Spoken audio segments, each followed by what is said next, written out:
Shalom, selamat pagi jemaat yang dikasihi Tuhan. Pada pagi hari ini saya memberikan judul kepada tema khotbah saya. Jadi temanya dengan judulnya hampir sama ya, yaitu judulnya Ananias dan Safira, suami istri yang mencobai Roh Kudus, melakukan dosa mencobai Roh Kudus. Untuk itu mari kita bersama-sama akan membuka Kisah Para Rasul pasal kelima ayat 1 sampai 4, ayat 1 sampai dengan 11. Namun sebelumnya mari kita melihat konteksnya ya. Konteksnya yaitu bagian sebelumnya kita akan membuka pasal keempat. Kisah Para Rasul pasal keempat ayat 32 sampai dengan 36 ya. Saya akan membacakan bagi saudara sekalian. Kisah Para Rasul pasal keempat ayat 32. Demikian firman Tuhan yang dicatat oleh tabib Lukas berkata demikian. Adapun kumpulan orang yang telah percaya itu, jemaat mula-mula, mereka sehati dan sejiwa. Dan tidak seorang pun yang berkata bahwa sesuatu dari kepunyaannya adalah miliknya sendiri. Tetapi segala sesuatu adalah kepunyaan mereka bersama. Ayat 34. Sebab tidak ada seorang pun yang berkekurangan di antara mereka. Karena semua orang yang mempunyai tanah atau rumah menjual kepunyaan itu dan hasil penjualan itu mereka bawa dan mereka letakkan di depan kaki rasul-rasul, kaki para rasul ya. Lalu dibagi-bagikan kepada setiap orang sesuai dengan keperluannya atau sesuai dengan kebutuhannya. Demikian pula dengan Yusuf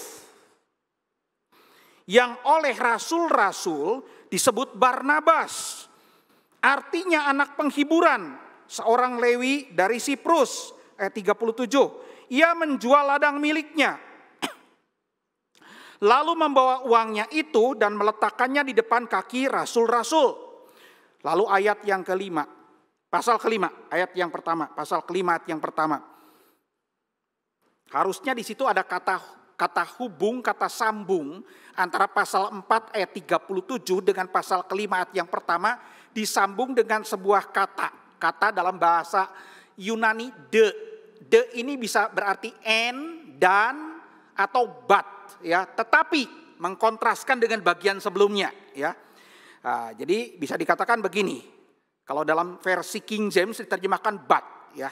Tetapi ada seorang lain yang bernama Ananias. Ia beserta istrinya Safira menjual sebidang tanah.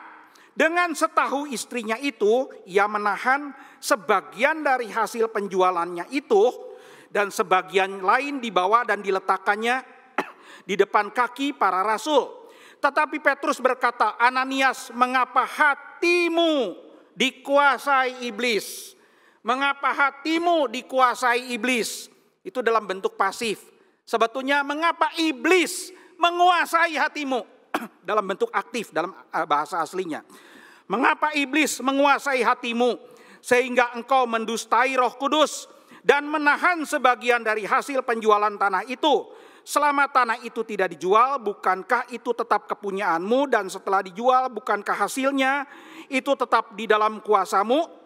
Mengapakah engkau merencanakan perbuatan itu di dalam hatimu? Engkau bukan mendustai manusia. Engkau bukan mendustai manusia. Muncul kata antropois dalam bentuk jamak dari kata antropos. Engkau bukan mendustai manusia-manusia, yaitu menuju kepada para rasul ya. Tetapi mendustai Allah. Ketika mereka mendengar perkataan itu, ketika ia mendengar perkataan itu, rebahlah Ananias dan putuslah nyawanya. Maka sangatlah ketakutan semua orang yang mendengar hal itu. Lalu datanglah beberapa orang muda. Mereka mengapani mayat itu, mengusungnya keluar dan pergi menguburnya. Kira-kira 3 jam kemudian masuklah istri Ananias. Tetapi ia tidak tahu apa yang telah terjadi. Kata Petrus kepadanya, katakanlah kepadaku dengan harga sekiankah tanah itu kamu jual? Jawab perempuan itu, betul sekian. Kata Petrus, mengapa kamu berdua bersepakat untuk mencobai Roh Tuhan, mencobai Roh Kudus? Lihatlah orang-orang yang baru mengubur suamimu berdiri di depan pintu dan mereka akan mengusung engkau juga keluar.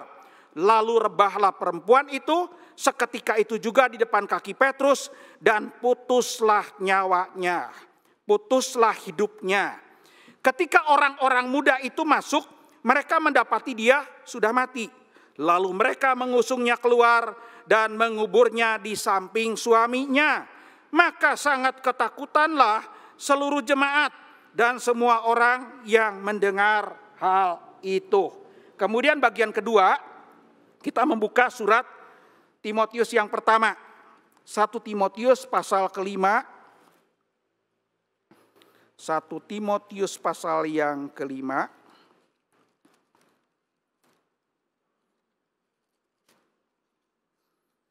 Ayat 17 dan ayat yang ke-18. Ya. Ayat 17 dan ayat 18. Berkata demikian, Rasul Paulus kepada Timotius. Penatua-penatua yang baik pimpinannya patut dihormati 2 kali lipat. Terutama mereka, yaitu para penatua yang dengan jerih payah, dengan kerja keras, bisa diterjemahkan, berkhotbah dan mengajar. Bukankah kitab suci berkata, janganlah engkau memberangus mulut lembu yang sedang mengirik. Dan lagi, seorang pekerja patut mendapatkan upahnya. Saudara-saudara jemaat yang dikasihi Tuhan, sampai di sana pembacaan firman Tuhan. Berbahagialah saudara yang hatinya terbuka untuk kebenaran firman Tuhan dan melakukannya dengan penuh ketaatan dan dengan sukacita. Saudara-saudaraku, jemaat sekalian yang dikasihi oleh Tuhan, banyak orang Kristen setelah menjadi Kristen ada di gereja tertentu, kemudian setelah dibaptiskan diberikan nama baptis, ya, nama baptis. Baik itu oleh gereja atau bisa pilih orang itu. Jadi banyak orang Kristen yang kemudian memakai nama tokoh-tokoh Alkitab tertentu untuk dirinya sendiri. Ya, itu kalau menuju kepada orang yang di gerejanya itu kalau menerima baptisan dewasa, namanya diberikan nama baptisan. Biasanya nama baptisan itu kemudian menjadi lebih terkenal begitu ya. Oke. Biasanya memakai tokoh-tokoh Alkitab tertentu atau juga ada orang-orang tua Kristen yang ketika kemudian memiliki anak yang baru dilahirkan atau masih di dalam kandungan, mereka kemudian sudah mencari nama dan kemudian memberikan nama kepada anaknya setelah tahu jenis kelaminnya laki-laki atau perempuan, nama dari tokoh-tokoh di dalam Alkitab. Betul tidak? Ya. Jadi ada orang Kristen yang memakai nama tokoh-tokoh di dalam Alkitab untuk dirinya sendiri ataupun untuk anaknya yang dilahirkan. Ya, tentu saja tokoh-tokoh di dalam Alkitab itu adalah tokoh-tokoh yang terkenal, namanya, reputasinya, pelayanannya, imannya baik. Misalnya di dalam Perjanjian Lama, ya, tokoh Musa, tokoh Yosua dan lain sebagainya. Ya, kemudian di dalam Perjanjian Baru para rasul. Ya, Yohanes, Petrus, Paulus, bahkan ada yang bahasa Sundana hawek ya, menamakan dirinya Petrus, Yohanes, Paulus, biar 3 rasul sekaligus begitu ya. Tetapi sudah menarik, di antara sekian banyak nama dari tokoh di dalam Alkitab, ada nama tokoh-tokoh yang kemudian tidak pernah mau dipakai. Misalnya siapa saudara? Nama Yudas. Kita tahu ya nama Yudas. Oke. Padahal di dalam lingkungan murid Tuhan Yesus, orang yang bernama Yudas itu ada 2. Ya, satu adalah Yudas Tadius, satu adalah Yudas anak Simon Iskariot yang kemudian menjadi pengkhianat. Tetapi orang tidak mau saudara memakai nama Yudas untuk dirinya sendiri ataupun untuk anaknya. Kenapa? Takut dianggap sama kelakuannya seperti Yudas Iskariot. Karena ada satu yang buruk, maka orang kemudian enggan memakai nama itu. Tapi saudara-saudara, saya pada waktu di seminari Alkitab Asia Tenggara, ketika baru masuk minggu-minggu pertama, ada kakak tingkat dari satu tingkat di atas saya. Setahu saya sampai waktu itu ya, tidak pernah ada nama orang Kristen yang memakai nama Yudas. Karena biasanya takut nama Yudas itu menunjuk kepada Yudas Iskariot, begitu kan? Tapi pada waktu dia memperkenalkan diri kepada saya, dia mengatakan, nama saya Yudas. Saya berpikir, saudara, dia main-main. Ternyata itu nama baptis dia. Betul dikasih nama baptis Yudas. Nama sebetulnya bukan itu. Tapi bangga, saudara. Bersyukur dia tidak seperti Yudas Iskariot. Ya, ada juga, saudara. Nah, saudara-saudara, di antara nama-nama yang tidak suka dipakai oleh orang-orang Kristen bukan hanya Yudas. Tetapi saudara, tokoh yang dicatat di dalam Kisah Para Rasul pasal kelima yang baru saja teksnya saya bacakan bagi saudara. Yaitu nama tokoh yang bernama Ananias dan Safira. Ananias dan Safira. Padahal saudara-saudara, nama Ananias ada tokoh lain yang melayani Paulus, membaptiskan Paulus di dalam pasal ke-9 yang juga namanya Ananias. Ananias yang baik. Tapi biasanya orang tidak mau teringat dengan Ananias dan Safira. Saudara-saudara yang dikasihi Tuhan, hal apa yang harus kita pahami, hal apa yang harus kita pelajari dari kisah tentang Ananias dan Safira yang dicatat di dalam Alkitab? Untuk apa penulis Alkitab diinspirasikan oleh Roh Kudus mencatatkan peristiwa yang begitu menyedihkan dan menakutkan itu? Saudara-saudaraku yang dikasihi Tuhan, ini ya Ananias dan Safira gambarnya. Oke. Tokoh Ananias dan Safira itu dicatat di dalam Alkitab bukan karena keinginan dari tabib Lukas yang mencatatnya, tetapi inspirasi dari Roh Kudus yang menggerakkan dia untuk mencatatkan nama tokoh ini, saudara. Kisah tokoh ini dicatat untuk apa, saudara? Supaya menjadi sebuah peringatan bagi kita. Peringatan bagi saudara dan saya, supaya hidup kita jangan seperti mereka. Menjadi pasangan suami istri yang punya kesepakatan, berkomplot, bermufakat untuk melakukan satu dosa, dosa yang mendatangkan maut pada diri mereka. Yaitu dosa apa, saudara? Dosa mencobai Roh Kudus. Dosa mencobai Roh Kuduslah yang telah dilakukan oleh Ananias dan Safira, yang menyebabkan mereka kemudian dihukum mati oleh Tuhan, dicabut nyawa oleh Tuhan, putuslah hidupnya karena mereka mencobai Roh Kudus, mencobai Roh Tuhan sendiri. Saudara, peristiwa ini dicatat supaya kita jangan mengalami hal yang sama karena kita hidupnya mirip dengan mereka. Saudara, saya percaya ya bahwa kasus-kasus yang dihadapi oleh Rasul mungkin ada banyak yang tidak dicatat. Ada banyak yang tidak dicatat, yang hanya berlaku kasusnya terjadi hanya untuk waktu itu. Pasti banyak. Tetapi dari sekian banyak kasus, kenapa kasus Ananias dan Safira yang begitu mengagetkan dan menakutkan kok dicatat? Berarti saudara, kasus Ananias dan Safira secara prinsipnya, prinsip rohani, prinsip kebenaran, itu bisa menjadi satu pelajaran yang berlaku universal, berlaku sepanjang masa, menjadi peringatan bagi saudara dan bagi saya sekalian.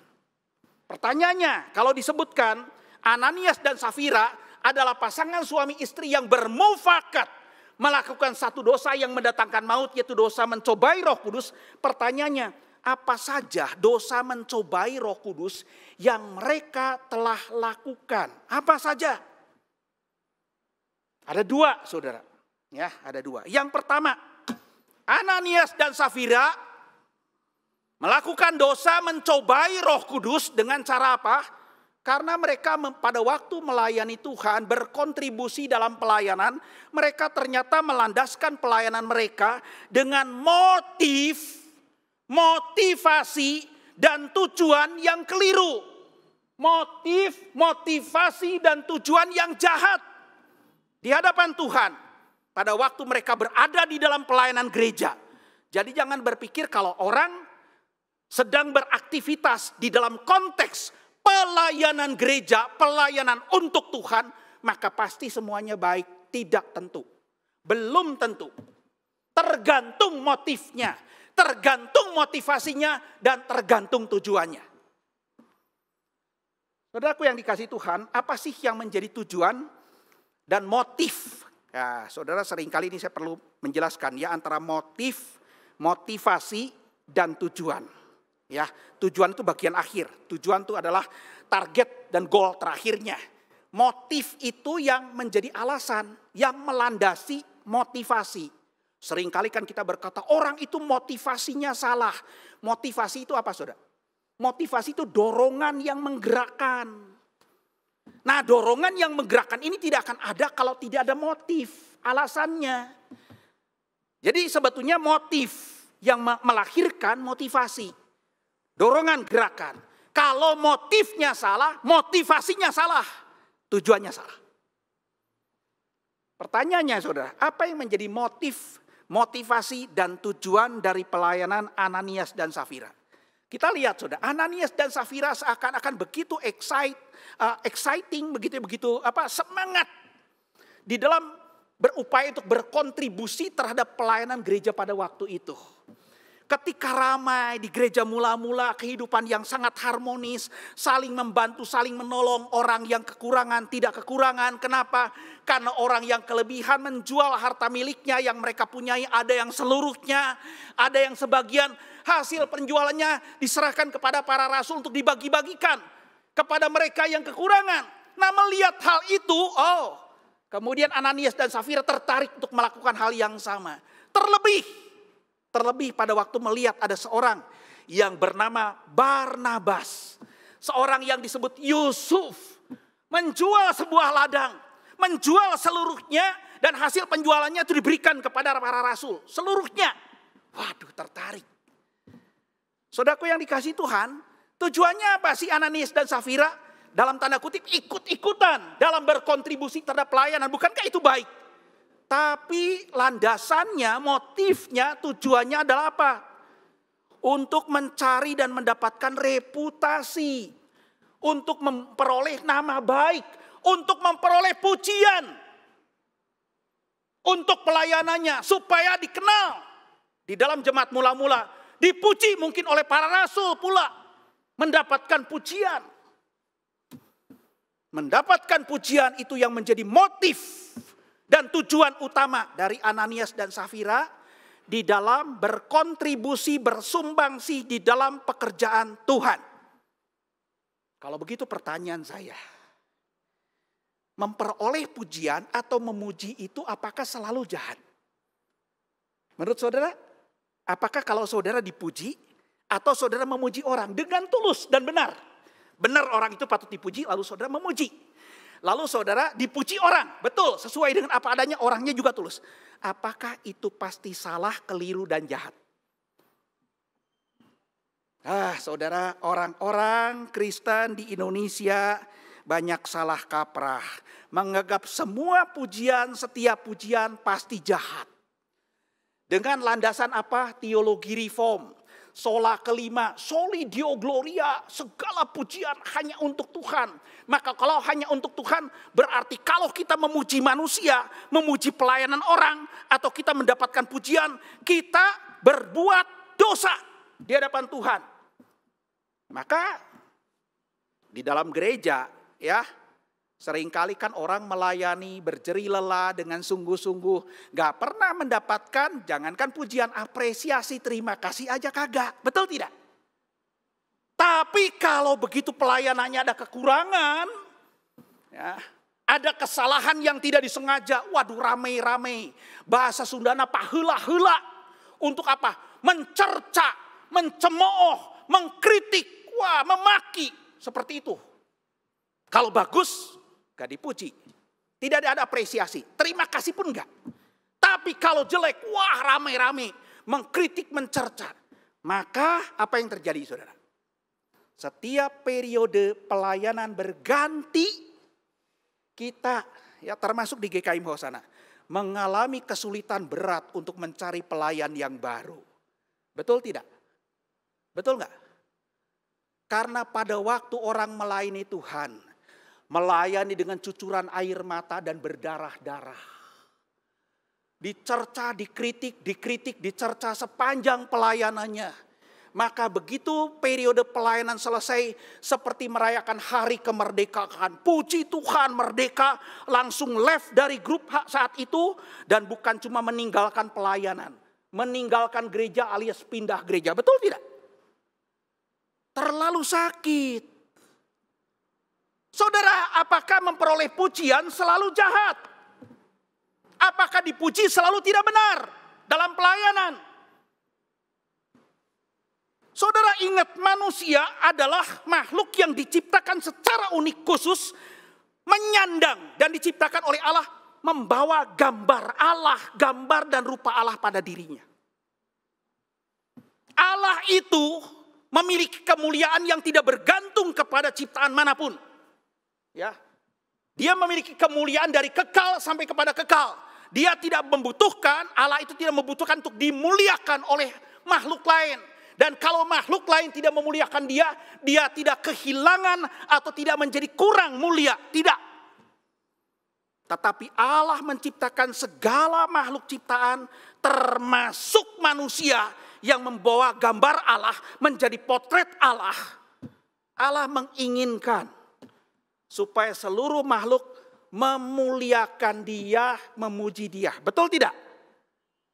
Maka keinginan, kebutuhan untuk diterima, kebutuhan untuk diapresiasi, kebutuhan untuk dipuji, kebutuhan untuk dikasihi, itu ada pada diri kita. Karena adanya gambar Allah pada diri kita. Suami istri harus saling berterima kasih, mengapresiasi pelayanan satu dengan yang lain. Kalau istri memasakkan masakan setiap hari, memberi makanan kepada suaminya gak pernah dipuji. Tapi kalau begitu keasinan sedikit kurang enak langsung dicerca. Apa yang terjadi? Apakah merasa dikasihi? Merasa diperlakukan sebagai manusia? Tidak. Jadi saudara-saudara, mendapatkan apresiasi itu bukan selalu hal yang jahat. Memuji orang kalau itu benar dan tulus tidak selalu hal yang jahat. Bahkan itu hal yang mulia dan baik asal dilakukan dengan tulus. Pertanyaannya kalau begitu, kalau begitu dong kenapa Ananias dan Safira dihukum oleh Tuhan? Karena dia kan mau mencari pujian itu. Melayani, menjual ladang miliknya, lalu membawa sebagian hasilnya kepada rasul-rasul, kemudian tujuannya ingin dipujikan, tapi kemudian akhirnya malah bukan mendapatkan pujian. Ditegur oleh rasul dengan keras, dan teguran itu yang membawa dia kepada kematian. Salahnya di mana? Saudara, dalam hal kasus Ananias dan Safira, yang menjadi salah adalah apa? Ananias dan Safira menjadikan tujuan, motif untuk memperoleh pujian sebagai tujuan utama dan tujuan satu-satunya dalam melayani Tuhan. Itu yang salah. Kalau dalam melayani Tuhan, kita murni melayani untuk Tuhan, untuk kemuliaan Tuhan, tujuan kita untuk Tuhan, lalu kita memperoleh pujian dari manusia ataupun dari Tuhan, itu adalah akibat dan reward. Tidak boleh dijadikan tujuan utama. Ananias dan Safira melakukan itu hanya untuk apa? Tujuan utamanya memperoleh pujian. Jadi sebetulnya mereka ini bukan melayani Tuhan, tapi melayani diri sendiri. Termasuk di dalam ibadah, saudara-saudara. Kalau kita ingin melakukan ibadah menurut cara yang memuaskan kita, hati-hati. Kita bukan sedang beribadah kepada Tuhan, tapi kita sedang menjadikan diri kita sebagai Tuhan, dan kita sedang melayani dan sedang beribadah kepada diri kita sendiri. Hati-hati itu, saudara. Sama dalam hal kasus Ananias dan Safira. Dan untuk mereka melakukan tujuan utama itu, memperoleh pujian semata-mata, itu menjadi motif, motivasi dan tujuan. Mereka melakukannya dengan segala cara. Termasuk menghalalkan cara yang jahat. Mendustai. Untuk mendapatkan pujian maksimal, mereka berbohong. Mendustai para rasul. Dengan cara apa, saudara? Ya, jualnya harganya sekian, lalu diakui bahwa mereka memberikan persembahannya sudah seluruhnya dengan harga separuhnya. Sisa dari penjualannya, harga kelebihannya ditaruh. Disimpan oleh mereka. Artinya apa? Demi untuk mendapatkan pujian yang maksimal yang menjadi tujuan utama, mereka melakukan cara yang jahat. Saudaraku yang dikasihi Tuhan, kalau ada orang mengaku Kristen di dalam gereja, kemudian terlibat di dalam pelayanan, tujuan utamanya adalah hanya untuk mendapatkan pujian, maka mereka melakukan persis apa yang dilakukan oleh Ananias dan Safira. Terlebih kalau kemudian mereka memakai segala cara, termasuk cara yang jahat, untuk melayani Tuhan. Maka sebetulnya mereka bukan melayani Tuhan, tapi sedang berdosa terhadap Tuhan. Saudaraku yang dikasih Tuhan, saya pernah, ini bukan di GKI Hosana ya, pernah mendapatkan sebuah cerita dari seorang hamba Tuhan. Hamba Tuhan itu akhirnya keluar dari gereja itu.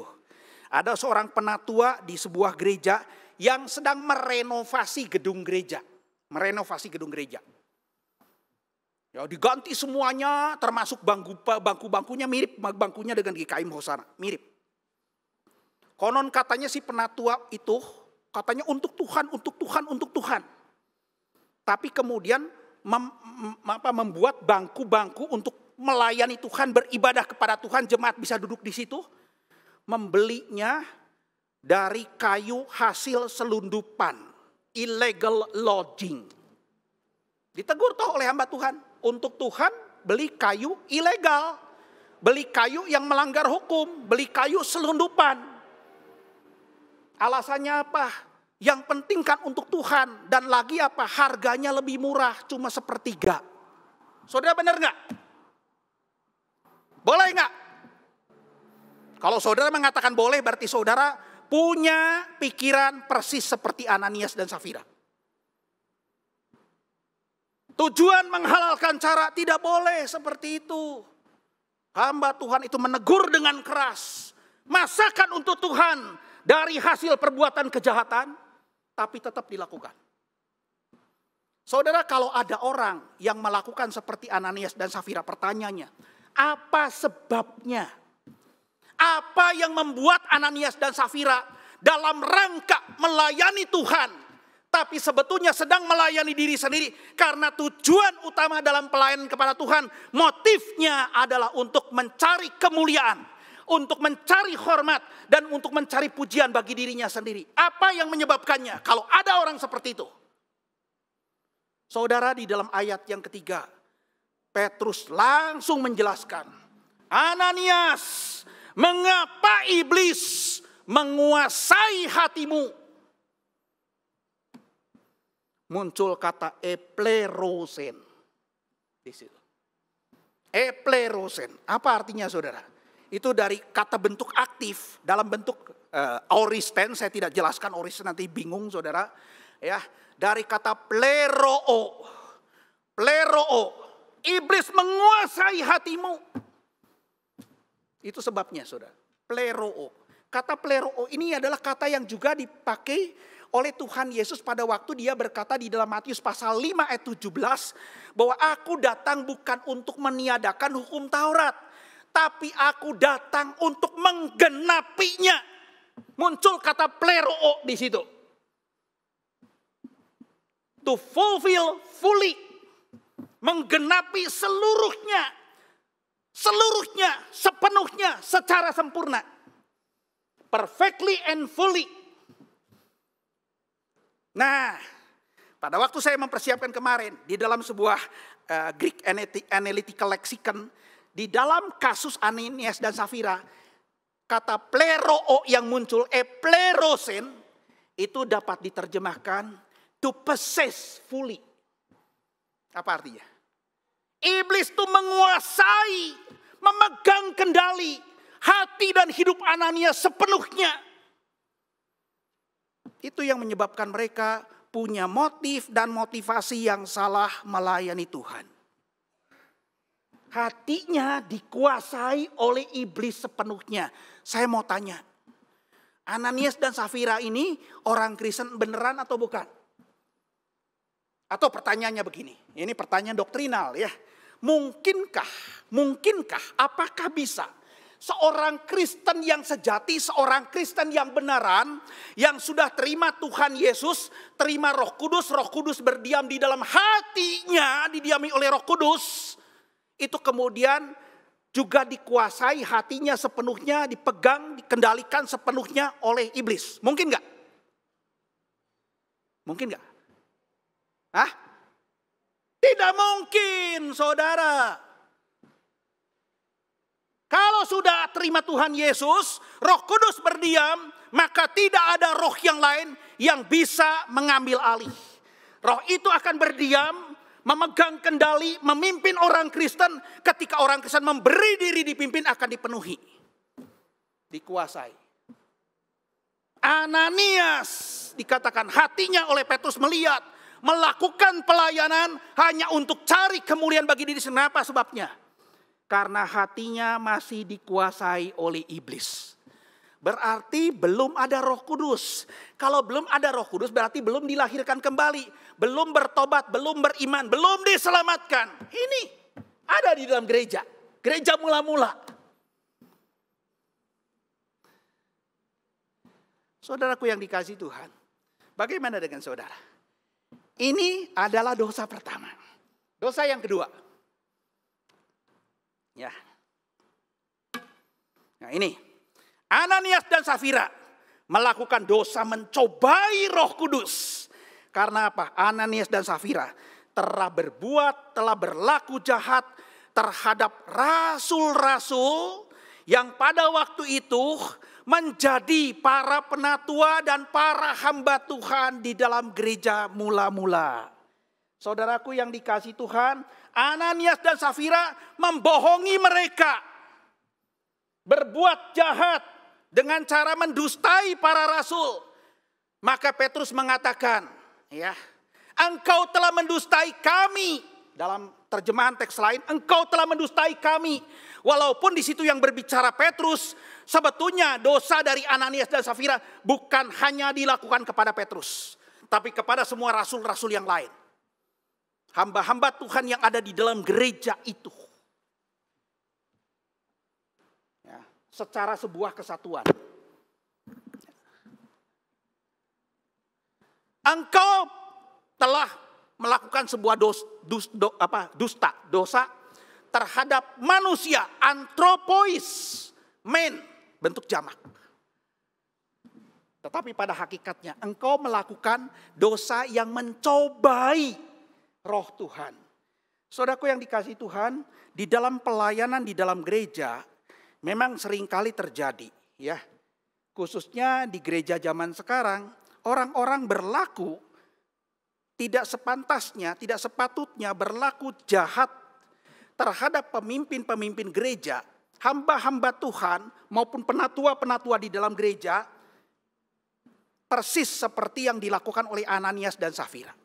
Kalau Ananias dan Safira berlaku jahat dengan cara membohongi para rasul, para hamba Tuhan yang menjadi penatua di situ.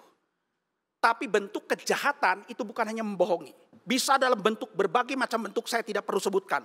Nanti kalau sebutkan satu persatu nanti ada yang kebetulan saudara lakukan, saudara tersinggung. Ya. Prinsipnya adalah melakukan kejahatan terhadap hamba Tuhan. Saudaraku yang dikasihi Tuhan, apakah artinya, apakah maksudnya kejahatan Ananias dan Safira dilakukan kepada rasul-rasul pada waktu itu?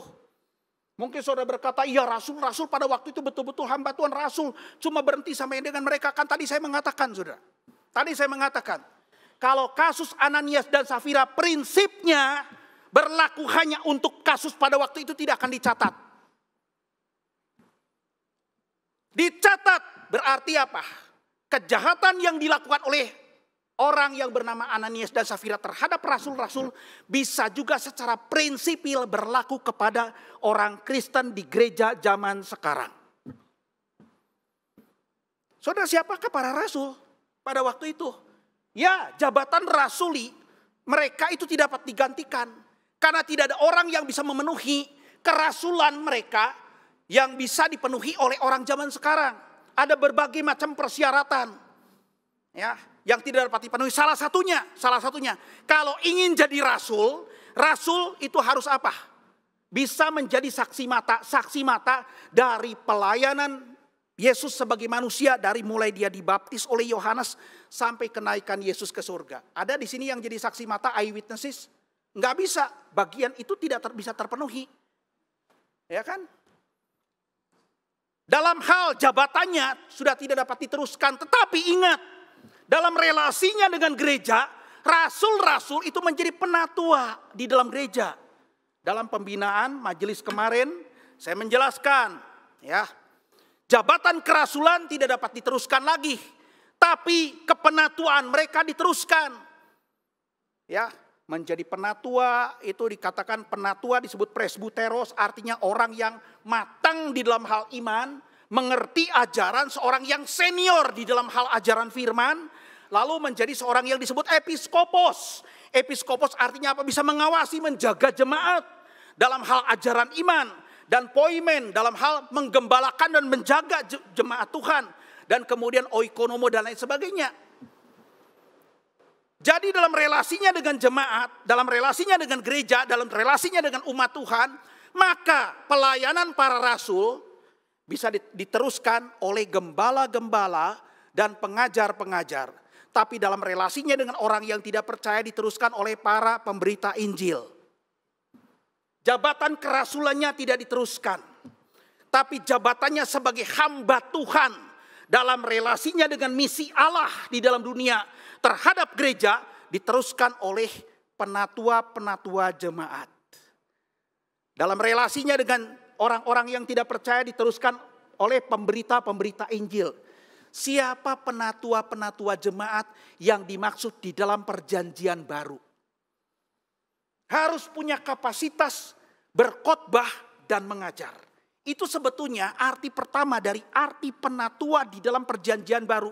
Itu merujuk kepada pendeta dan penginjil, para pendeta dan para penginjil zaman sekarang. Pendeta dan penginjil zaman sekarang itulah penatua yang sebenarnya penatua dalam arti yang particular meaning. First meaning adalah para rasul. Tapi particular meaning adalah apa, saudara? Para pendeta dan para penginjil. Dalam perkembangannya setelah pasca reformasi gereja, lalu John Calvin menambahkan elders non-pastor. Penatua-penatua yang diangkat dari jemaat dengan kualifikasi tertentu, kualifikasi yang dipenuhi menjadi assistant, pastor assistant. Menjadi orang yang membantu pelayanan para pendeta, para gembala dan para pengajar. Adanya elders. Maka sekarang di gereja selain pendeta dan penginjil ada penatua-penatua yang diangkat dari jemaat. Setelah di training, setelah diperlengkapi. Tidak boleh mengatakan penatua awam. Kalau awam tidak boleh jadi penatua. Kalau penatua nggak boleh awam. Harus mengerti ajaran iman walaupun mereka tidak harus mengajar. Maka dalam saya mengatakan wider meaning, maka para penatua yang non-pastor pun termasuk hamba Tuhan di dalam gereja, pemimpin gereja. Saudara-saudaraku yang dikasihi Tuhan, kenapa sih ada orang-orang yang kemudian orang-orang Kristen yang berlaku seperti Ananias dan Safira? Ya, berlaku jahat terhadap para hamba Tuhan, para penginjil, para pendeta, para penatua. Kenapa?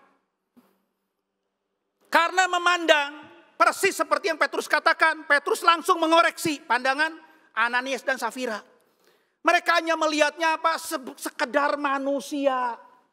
Manusia, orang yang lemah. Apalagi saudara para rasul pada waktu itu. Latar belakangnya tidak terpelajar. Dianggap awam oleh para imam. Awam oleh para imam. Seorang awam tidak terpelajar. Miskin, sederhana, wah cuma manusia. Ya sudah, kalau saudara memandang hamba Tuhan hanya dari sisi kemanusiaannya saja, hati-hati. Saudara bisa terjebak kepada sikap yang terlalu berani untuk berlaku jahat. Saudara, apa sih yang membuat seorang rasul, seorang nabi, seorang pemberita Injil, seorang gembala, seorang pengajar, seorang penatua yang non-pastor bisa menjadi hamba Tuhan? Apa keinginan sendiri? Saya mengatakan saudara, kalau ada seorang hamba Tuhan menginginkan dirinya jadi hamba Tuhan, muncul dari keinginannya sendiri, pasti saya mengatakan agak sedikit kurang waras. Gak pernah ada. Nabi pun, nabi manapun saudara baca. Mereka jadi nabi itu karena kehendak kedaulatan Tuhan, kalau bisa menolak. Rasul pun semua, saudara lihat tulisan Rasul-Rasul Paulus, tulisan Rasul Paulus, ya kan? Dia selalu mengatakan, aku menjadi rasul karena kehendak Kristus, kedaulatan Allah yang menjadikan aku rasul. bukan oleh manusia dan seterusnya. Jadi saudara, seseorang menjadi hamba Tuhan itu karena kehendak, karena penetapan, karena pemilihan dari Allah, karena kedaulatan Allah. Allah yang menentukan, Allah yang memilih. Maka tidak heran pada waktu seseorang berbuat jahat terhadap para hamba Tuhan dalam arti apapun, saudara, dalam arti pemberita Injil, gembala, pengajar, ataupun para penatua, sebetulnya persis seperti yang dikatakan oleh Petrus. Engkau bukan mencobai manusia, tapi engkau mencobai Roh Kudus, engkau mencobai Roh Tuhan. Apa artinya mencobai, saudara? Mencobai itu artinya nantang, mengetes Tuhan. Tuhan ya, seperti begini. Tuhan angkat nih orang ini jadi hambamu, angkat. Gua kerjain ya. Coba bisa apa? Kayak begitu saudara, nantang. Tantangannya persis seperti itu. Saudaraku yang dikasih Tuhan, saya mengatakan untuk menjadi seorang hamba Tuhan. Termasuk penatua. Kenapa penatua di GKIM itu? Usianya minimal 40 tahun. Artinya untuk menjadi penatua sudah teruji. Kalau dia bertobat dan jadi jemaat GKIM Hosana usia 20 tahun. Gak bisa usia 20 tahun langsung jadi penatua sekalipun kaya raya. Kalau misalnya Jeff Bezos datang ke sini langsung jadi penatua karena orang pertama terkaya, tidak akan dilakukan itu. Kenapa? Harus melewati proses 20 tahun, proses dari bawah, dari pengurus, tim ibadah, pengurus subbidang, komisi dan seterusnya. Teruji sampai terakhir ujian adalah apa saudara? 3 kali periode kediakenan, dilihat karakternya, dilihat imannya dan sebagainya. Baru dengan kesepakatan hamba Tuhan kita berdoa bersama-sama dengan mencoba mencari kehendak Tuhan bisa mengangkat seorang penatua karena kita meyakini dia ditetapkan oleh Tuhan. Kalau tidak nggak akan diangkat saudara. Demikian pula seorang hamba Tuhan. Bisa masuk seminari? Ya bisa saudara. Tapi belum tentu kuat. Kalau tidak panggilan Tuhan gak akan kuat. Saya mengatakan. Saya ingat sekali ya. Pada waktu saya masuk seminari Alkitab Asia Tenggara. Angkatan yang saya angkatan 1984. Ya. Angkatan saya termasuk angkatan yang paling banyak. 54 orang. 54. Tapi waktu sampai lulus itu hanya 30 orang yang lulus. 30 orang. Ya. Saya ingat sekali. Waktu kami masuk itu seminggu pertama masa orientasi. Gak tahu di saat sekarang masih dilakukan gak? Ada masa orientasi? Pasti ada ya. Masa orientasi itu. Orientasi. Biasanya orientasi antara 4 atau 5 hari. Saya lupa 4 hari lah. Itu baru pengenalan kampus saudara. Ada seorang dari Surabaya. Paling muda itu usianya saya waktu itu 21 tahun. Dia usianya 3 tahun di bawah saya 18 tahun. Termuda di angkatan kami. Termuda. Badannya tegak. Dari Surabaya. Wah kekar. Ya kalau dari segi fisik mah pasti kuat lah. Segi fisik pasti kuat. Dia meyakini udah perpisahan dengan gerejanya lalu masuk saat. Saudara baru masuk masa orientasi, pengenalan kampus, pengenalan asrama, lalu melihat pengenalan perpustakaan, lalu ada kerja bakti. Baru hari ketiga masuk hari keempat. Waktu di ujung hari ketiga dia berkata kepada teman-teman, saya ini sekarang sadar setelah melihat sendiri itu bukan panggilan Tuhan. Saya terlalu emosional. Besoknya pulang angkat koper. Belum kuliah loh, belum buat paper. Bisa saudara kalau bukan panggilan Tuhan? Oke. Kemudian saya ingat lagi. Waktu saya tingkat 3. Itu ada kemudian mahasiswa baru 2 tahun di bawah saya. Ya. Ada seorang mahasiswa dari Jakarta. Ya adik tingkat tapi umurnya lebih tua dari saya. Kenapa? Udah jadi bapak-bapak, udah jadi engko-engko, udah jadi pengusaha. Kaya di Jakarta. Pengusaha menyewakan alat-alat berat. Traktor, bulldozer dan lain sebagainya. Kenapa dia mau jadi hamba Tuhan? Masuk ke saat. Karena dekat dengan pendetanya alumnus saat. Terus didorong, kamu tuh kayaknya bisa jadi hamba Tuhan. Terus didorong jadi hamba Tuhan begitu kan. Akhirnya mungkin ya sungkan lah dengan pendetanya. Sama pendetanya direkomendasikan masuk. 1 semester saudara dia masuk. 1 semester masuk. Secara akademik dia bisa mengikuti. Tapi saya melihat setiap hari dia seperti orang yang maaf linglung saudara.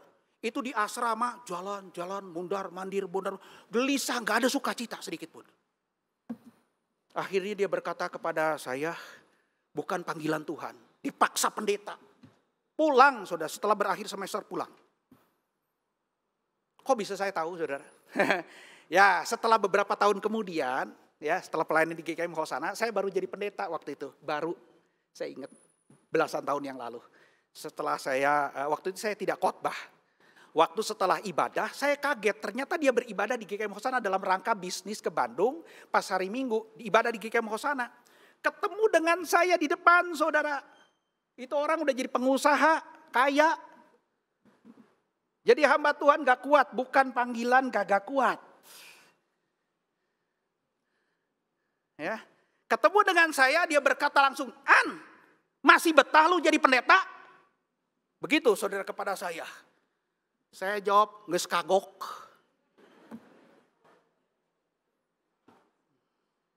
Kok betah bisa? Betul begitu. Saya bisa tahan saudara. Tidak ada seorang pun jadi hamba Tuhan saudara, yang kalau bukan karena kedaulatan Tuhan bisa bertahan. Maka saudara-saudara, persis seperti Petrus mengatakan, apa yang dilakukan oleh Ananias dan Safira, itu menantang Tuhan ketika berlaku jahat terhadap hamba Tuhan. Saudara, pertanyaannya, apa yang menyebabkan orang seperti Ananias dan Safira bisa berlaku jahat terhadap seorang yang menjadi hamba Tuhan? Apa sebabnya? Sebabnya sama. Ayat yang ketiga itu menjadi kunci. Karena iblis telah memiliki hatimu, menguasai hatimu sepenuhnya. Itu yang menyebabkan engkau melakukan segala cara untuk mendapatkan kehormatan di dalam pelayanan Tuhan. Dan juga berlaku jahat terhadap hamba Tuhan. Dalam bentuk apapun. Itu penyebabnya. Bukan orang Kristen sejati. Maka sebagai penutup saudara. Ini aplikasi. Ada 3 hal yang harus menjadi aplikasi bagi saudara. Kalau saudara menjadi pasangan suami istri. Anggota jemaat GKM Hosana. Yang ingin melayani Tuhan, ingin berkontribusi terhadap pelayanan gereja. Yang pertama, harus benar-benar orang yang sudah bertobat dan percaya kepada Tuhan Yesus. Hatinya bukan lagi dikuasai oleh iblis, tapi didiami, dipimpin, dan dikuasai oleh Roh Kudus. Harus sudah bertobat. Jelas pertobatannya. Yang kedua, harus punya motivasi, dan tujuan yang benar dalam melayani Tuhan dan juga melakukannya dengan cara yang benar. Ingat saudara, motifnya harus benar, motivasinya harus benar, tujuannya harus benar dalam pelayanan. Dan juga caranya harus benar. Gak bisa tujuannya benar, caranya gak benar, tidak bisa. Dan yang terakhir, harus bisa belajar menghargai para hamba Tuhan yang melayani di dalam gereja. Termasuk penatua-penatua. Kan tadi firman Tuhan saudara, di dalam 1 Timotius pasal yang kelima. Penatua-penatua yang baik pimpinannya patut dihormati. 2 kali lipat, terutama mereka yang berkhotbah dan mengajar. Pertanyaannya saudara, bagaimana kalau hamba Tuhan keliru, hamba Tuhan salah? Ya, hakimi saja, begitu? Tidak saudara, Tuhan punya mekanismenya. Di dalam Alkitab ada caranya. Kalau saudara betul-betul mengasihi hamba Tuhan, mengasihi penatua jemaat, saudara akan datang, berdiskusi dan lain sebagainya. Memberikan saran, pasti terima. Bukan berlaku jahat dan lain sebagainya. Ya, biarlah kebenaran firman Tuhan akan menjadi berkat bagi kita sekalian. Kita berdoa. Terima kasih Tuhan untuk kebenaran firman Tuhan yang Kau ajarkan kepada kami. Berkati jemaat Tuhan yang sudah mendengarkan, beri kepada mereka hati yang penuh dengan ketaatan. Terpujilah nama-Mu, dengar doa kami. Di dalam nama Tuhan Yesus Juru Selamat kami yang hidup, kami sudah berdoa. Amin.